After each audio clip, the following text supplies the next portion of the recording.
Forum over a threat it issued to the Bishop of Sokoto Diocese, Most Reverend Matthew Hassan Kuka, who tender an apology over a recent comment credited to him or leave the state. In a statement signed by the Senior Special Assistant on Media and Publicity to the President, Garba Shehu, the presidency described the situation as an assault on the cleric's freedom. The presidency also declared that Bishop Kuka must be allowed to practice his faith in politics, describing the stance by the Muslim Solidarity Forum as wrong and not in line with the Constitution of the Federal Republic of Nigeria. Bishop Kuka, in his Christmas message, had lamented the state of the polity, condemning the president's leadership style and ascribing the prevailing national condition to his decisions, a comment the Muslim Solidarity Forum says was an insult to the entire Muslim Ummah and malicious comments against Islam.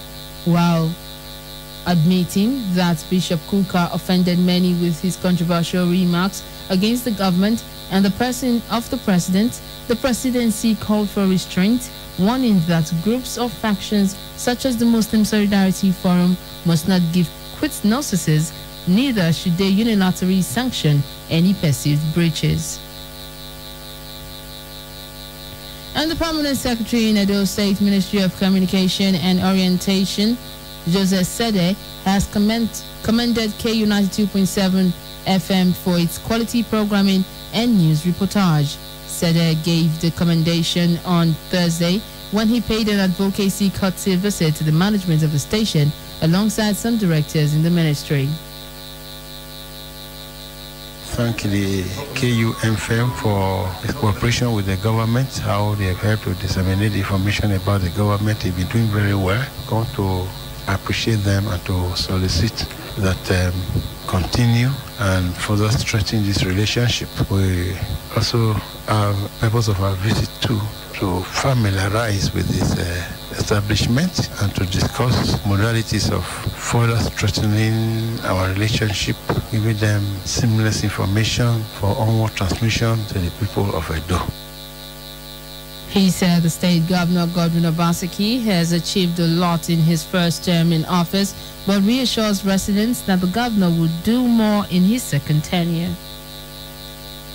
Right now, it's focusing on civil service. But the civil service is the engine room of governance. So it's paying salary regularly. Pension is regular. No one is owed pension today in Edo State. The gratuity has been able to clear the backlog of arrears. Has been able to clear from 1992 to 2014. And by the time he's chalking off his second term in office, he would have completed everything and nobody will be owed gratuity anymore. But right now, nobody is owed pension. As you are going, you are getting your pension. There are no two ways about it. So the era where pensioners go run from table to table, bribing, looking for money and crying, and in the process, you are a staff of Edo State government and you are retiring this month of January. By 25th, 26th, you get a lot.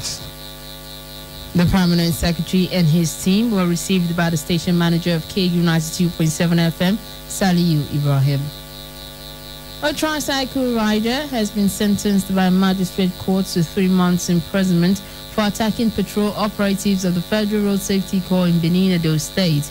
The tricycle rider, Adeshino Adeyemo, was sentenced on Monday, January 11, 2021, for the offense he committed on July 16, 2020.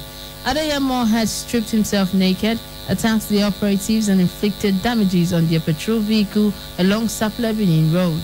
He was arraigned before Senior Magistrate F. Ojehume of the Eworaria Magistrate Court B on 2-count charge bordering on conducting himself in a manner likely to cause breach of public peace and for maliciously damaging FRSC patrol vehicle during patrol operations.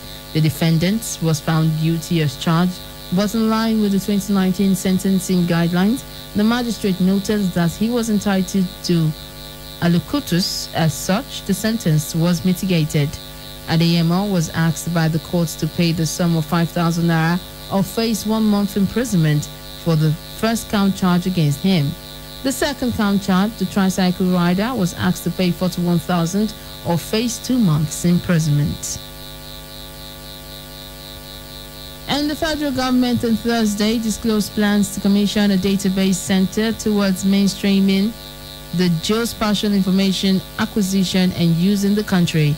The center, apart from boosting internally generated revenue, would also help in strengthening national security. The Surveyor General of the Federation, Surveyor Samuel Taiwo, who disclosed this during the management meeting in Abuja, said the project was started in 2012, adding that the geo and e-commerce portal of Surveyor General of the Federation would be launched through the database as part of its support to encourage geospatial education in the country. According to Taiwo, Surveyor General of the Federation would be donating some surveying and mapping equipment to universities and polytechnics offering related courses. And coming up in a moment after the break, NECO to reschedule examinations for candidates who missed papers due to NSAS protests. This and more in a moment.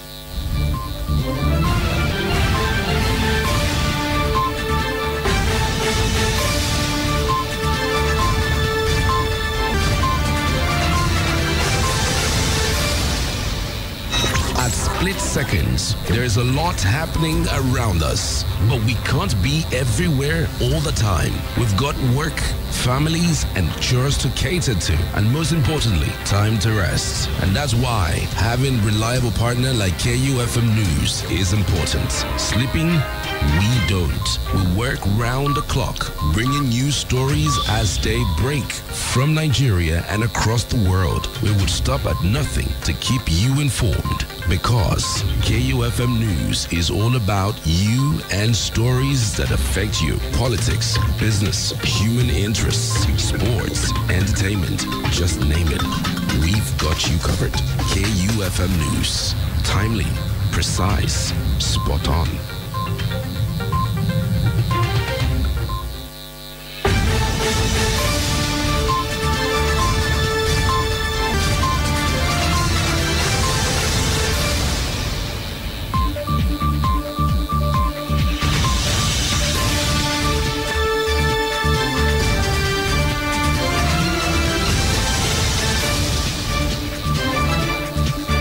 Welcome back. The Minister of State for Power, Godi Jediagba, said the power sector requires $4 billion annually to universally access clean and renewable energy for a sustained power supply to consumers in the country. The minister was speaking at a virtual Global Power Sector Players Conference presided over by the United Nations Secretary General Antonio Guterres. While urging global partners to support ESP introduced by the federal government, the minister stressed that Nigeria is taking steps to merge its energy access and energy transition conversations as the largest unelectrified population globally resides within the borders. He called for access to the unelectrified 85 million people using renewable sources to maintain Nigeria and Africa's low contribution to carbon emission. And arrangements are ongoing for over 233,000 candidates who missed out on the National Examination Council papers due to NSAS protests last year. They are to sit for the affected papers next month. The Registrar and Chief Executive of the National Examination Council, Professor Godswill Obioma, said this in Minna, Niger State. The NSAS protest forced the council management to reschedule the papers during the period. The affected candidates were in Oyo, Ekiti, Ondo, Osun, and Lagos. Others are Edo, Rivers, Abia, Enugu, and the Federal Capital Territory, Abuja. Professor Obioma stressed that the council is not relenting in its efforts to curb examination malpractice, as more than 33,000 cases were recorded during the last internal examinations. And school owners under the auspices of the National Association of Proprietors of Private Schools, NAPS, have called on the government to keep schools open, saying the consequences of shutting them down are more grievous than the effects of the coronavirus pandemic the government is trying to combat. The association also said during the closure of schools last year, no fewer than 30% of its members went bankrupt, with some putting up their schools for sale. Speaking during a meeting with stakeholders and journalists on Thursday, the national president of NAPS, Otumba Yomi Otubela, noted that the palliatives promised by the government last year under the Survival Fund barely scratched the surface. Otubela said there should be a balance between being alive and sustaining people's sources of livelihood. And residents of Bonny local government area in Rivers State on Thursday carried out a fresh protest at the state government house in Rivers State House of Assembly in Port Harcourt. The protesters are calling for an immediate end to the attacks and killings on the Bonny Island waterway by pirates. The protesters, mainly the youths, marched from UTC Junction on Azikiwe Road to Government House Port Harcourt to register their grievances and to the Rivers State House of Assembly, where the member representing Bonny constituency addressed them. Part of their demands is for the government to set up security checkpoints on the Bonny High Sea and empower security agencies to tackle violent crime. Some residents had earlier on Monday staged a protest on the island over the insecurity which they say has claimed many lives. The protesters told newsmen that the most recent of the attacks was on January 5th, 2021, when two indigenes drowned in the river after pirates attacked their boats.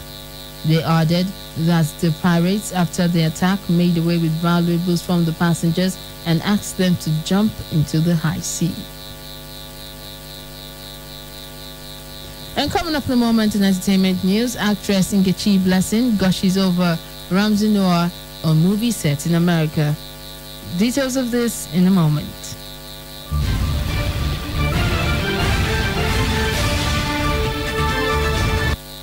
Admission, admission, admission. Franedge Montessori Academy, a renowned institution for qualitative and functional education, is right at your doorstep. Admission is currently going on into crèche, pre-nursery, nursery, and primary section. Come now and register that precious child of yours at Franedge Montessori Academy, a serene and conducive environment for learning at 5 Obasoye Street off Liberty Street between Ihama and Boundary Road, close to Micon Institute and Randeki Hotel, GRA, Benin City. This is an opportunity to be part of this awesome family. At Franedge, learning is always fun. For further information, call 081-795-49122, 080-657-10725, or call 080-603-35828. Choose Franedge. Choose qualitative education.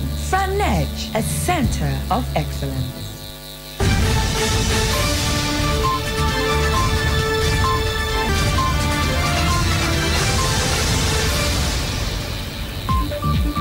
Here's Lance News Break on KU 92.7 FM Benin City. In some entertainment stories this morning, popular Nollywood actress Nkechi Blessing has admired veteran colleague Ramsey Noah after crossing paths in America.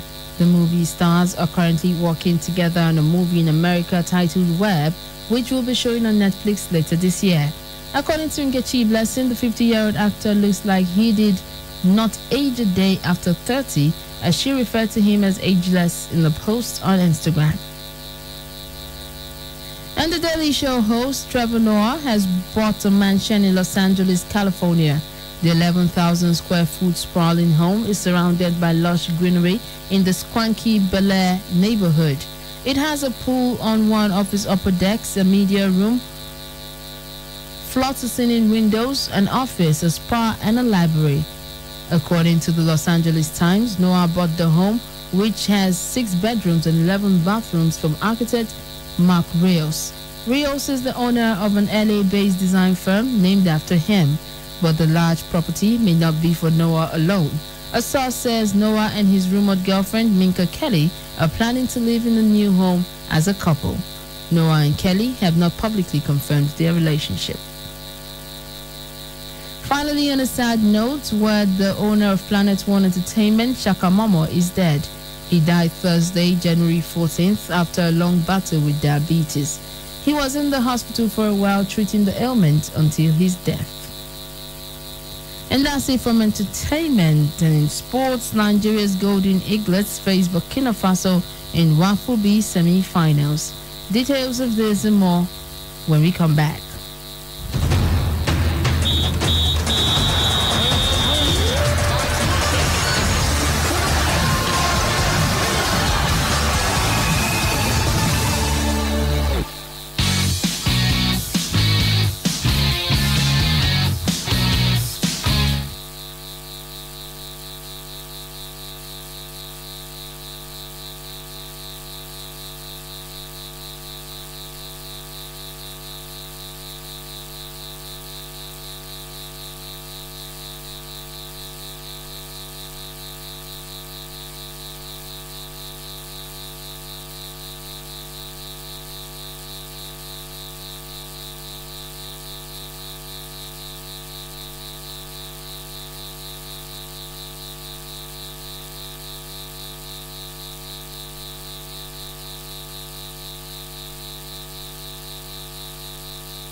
Sorry, that was due to technical hitch. And now to sports news, where Nigeria's Golden Eagles will face Burkina Faso today in the semi-final of the WAFU B tournament at the Stade de Kigwa, Lomé.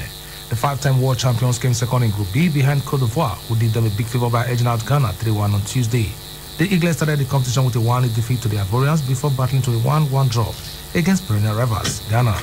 Burkina Faso, on the other hand, trashed Benin Republic 5-1 in their opening game and played a goalless draw against Niger Republic in their second Group A fixture.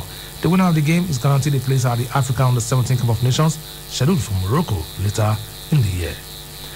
And now to Europe, where Athletic Bilbao has set up a Spanish Super Cup final meeting with Barcelona following their 2-1 win over defending champions Real Madrid at La Rosaleda Stadium in Spain on Thursday evening.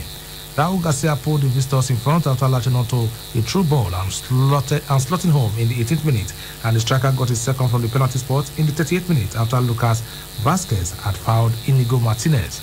Karim Benzema pulled one back for Real with 17 minutes to go when his goal was initially ruled out for offside but was awarded after a VAR review. The French striker then had another goal disallowed for offside, but Athletic head on for the win. The final will take place on Sunday in Seville. And that's sports news on KUFM's News Break. My name is Ewosa Agbeka, and back to you, Omoye. And that's the news, but before we go, a quick recap of the headlines.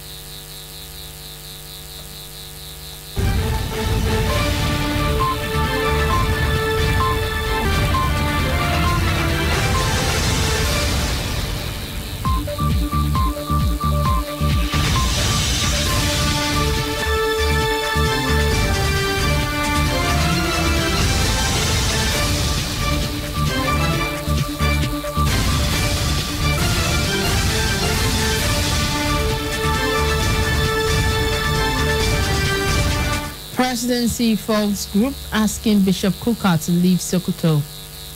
NECO to reschedule examinations for candidates who missed papers due to NSAS protests. Bonny Island residents storm Rivers Government House in protest over pirate attacks. Do remember that the continued unity of Nigeria is a collective responsibility. Be sure to play your part. Do not forget you can listen to us anywhere in the world by visiting our website at www.kufm.net or download our mobile app from the Google Play Store. We are also live on YouTube at KUFM Nigeria, and you can also listen to us on RadioGarden.com. KUFM's News Break was produced by Lebadum Asagwaram. I am Omoye Ogbaide saying thanks for listening. Good morning.